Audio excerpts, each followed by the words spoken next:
Hello, what's up sa inyo mga ka-alright? Magandang araw sa inyong lahat at andito na yung ating 12 cupcakes na Taylor Swift design na medyo nahirapan tayo kasi nga hindi tayo sanay sa mga calligraphy. Na nung una nga medyo nag-alangan ako mga ka-alright pero sabi ko ay kayang-kaya natin yan at hindi natin aatrasan anuman na klase ng design na ipapasa sa atin. Kaya ma'am, sa nag-order ay thank you so much sa 12 cupcakes na Taylor Swift design at eto na ang kanyang final look mga ka-alright. Hindi natin na videohan yan kasi nga nagpaulit-ulit tayo sa ating mga pagpapipe o sa mga calligraphy. Hindi natin tinigilan hanggang hindi natin makuha yung kanyang look alike. At pagkatapos nga ng 12 cupcakes ay meron tayong size 7x11 na Yama cake na in-order din sa atin nung araw na yon mga ka-alright. At actually yan ay magkakasama nung ating Candyland theme pero ibinukod ko lang yun mga ka-alright. Yun ay upload natin sa susunod natin na video mga ka-alright kasi medyo gustong gusto ko na ipakita kung paano ba yung mga pag-arrange at mga paggawa nun mga ka-alright.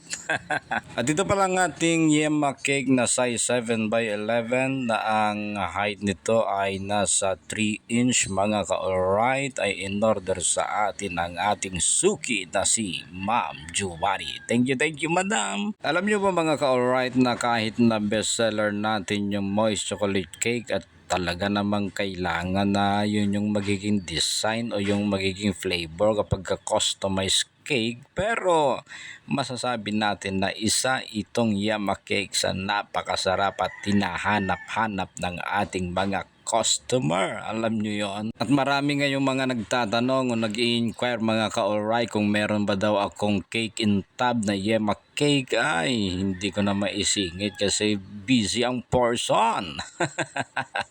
Naglagay na tayo dyan ng cheese.